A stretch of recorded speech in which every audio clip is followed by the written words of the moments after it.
प्रभु यीशु मसीह के सर्वशक्तिमान नाम से आप सबों को जय मसीह की। आज के मनन का भाग हमने लिया है यहोशू की किताब अध्याय 17 उसकी 15वीं आयत।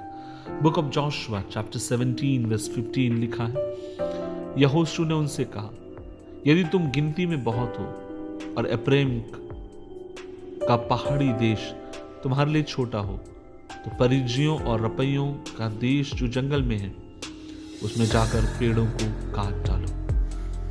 अजीजों, बहुत सारे लोग जीत नहीं रहे, बस जिंदगी काट रहे हैं और वे अपनी जिंदगी में आनंद नहीं उठा पा रहे। और उसका बहुत बड़ा एक कारण है कि जीवन अस्त व्यस्त होना, जीवन में कुछ भी सिस्टमैटिक नहीं। लेकिन बहुत सारे लोग ये मानते हैं, या खासकर जो सेवकाई में मैंने देखा, बहुत सारे पासवान हो या विश्वासी हो, उनका जीवन इतना अधिक अस्त व्यस्त है कि दो चीज के लिए उनके पास कभी समय नहीं होता है। पहला, प्रार्थना करने के लिए, और दूसरा, बाइबल का अध्ययन करने के लिए। और वास्तविकता यह है कि यदि आपके पास प्रार्थना करने और बाइबल का अध्ययन करने का पर्याप्त समय नहीं है, तो आप कुछ ऐसा कर रहे हैं जो आपको फिर नहीं करना चाहिए। मैं नहीं जानता हूं कि यह क्या है, लेकिन मैं आपको गारंटी दूंगा कि यदि आपके पास बाइबल पढ़ने के लिए और प्रार्थना करने के लिए समय नहीं है, तो आप कुछ ऐसा कर रहे हैं जिसे परमेश्वर ने कभी आपके लिए नियुक्त नहीं किया, और आपके जीवन में कुछ तो गड़बड़ चल रही है। जो कुछ भी आपके जीवन में अस्त व्यस्त हो रहा है वह अत्यधिक हानिकारक, या मैं ये नहीं कहूंगा कि पाप आपके जीवन में घट रहा है इसलिए आप नहीं कर रहे, नहीं। लेकिन अगर आपके जीवन में अस्त व्यस्तता है, आप अपने आप को अनुशासित नहीं कर पा रहे, तो आपको इससे छुटकारा पाने की जरूरत है और आपको परमेश्वर के साथ समय बिताने की जरूरत है।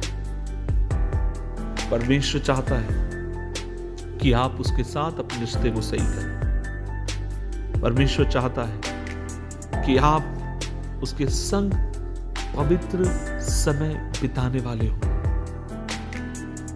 कई बार है ना, हम इतना अधिक भलाई का काम करने में व्यस्त रहते हैं कि परमेश्वर का काम करने के लिए हमारे पास समय नहीं है। मुझे अभी भी याद है, जब मैं कानपुर में था और जब भी कोई बड़ी मीटिंग होती थी, मैं वहां अनुवाद करता अंग्रेजी से हिंदी भाषा में, और हमेशा मुझे प्रेयर कोऑर्डिनेटर बनाया जाता, और भी मुझे पद था सिटी में। और मैं देखता था, जब भी प्रेयर कोऑर्डिनेटर में बनता था, मैं बाकी पासवानों को बुलाता, कहता आइए मिलकर 1 घंटा 2 घंटा प्रे करें। अब मैं देखता था प्रेयर के नाम से कोई भी आने के लिए तैयार नहीं था।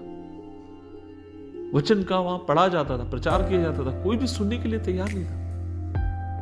और जब मैं लोगों से पूछता हूं कि पास्टर जी बाकी लोग नहीं दिख रहे एसोसिएशन के, और तब सब लोग कहते हैं सब मीटिंग अरेंज करने में बिजी है। और ये बात कई बार मेरे दिल को तोड़ती है, वो ये है, जिसकी हम सेवकाई कर रहे हैं, हम उसी के साथ समय बिताने के लिए हमारे पास समय नहीं। इसलिए आज मैं आपसे कहना चाहता हूं, आपको चेक करने की जरूरत है इस समय ऐसी कौन सी बात है जो आपके जीवन को अस्त व्यस्त कर रही है। दूसरी बात, अगर आप चाहते हैं आपका जीवन और अधिक सिस्टमैटिक हो, प्रभु के साथ समय बिताने के लिए, बाइबल पढ़ने के लिए, प्रार्थना करने के लिए, आप कौन से कदम अपने जीवन में उठाना चाहते हैं, प्रभु आपकी सहायता करें। आप जयवंत जीवन जिए, प्रभु के नाम से बढ़ते जाएं।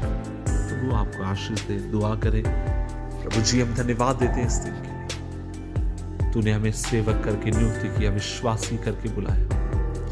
हमारी सहायता कर प्रभु जी। हम इतने व्यस्त ना हो कि हम तेरे साथ समय बिताने के लिए समय ना रहे, नहीं प्रभु, हमारी सहायता करके हम और ज्यादा तुझसे प्यार करें, तेरे साथ समय बिताएं और तेरी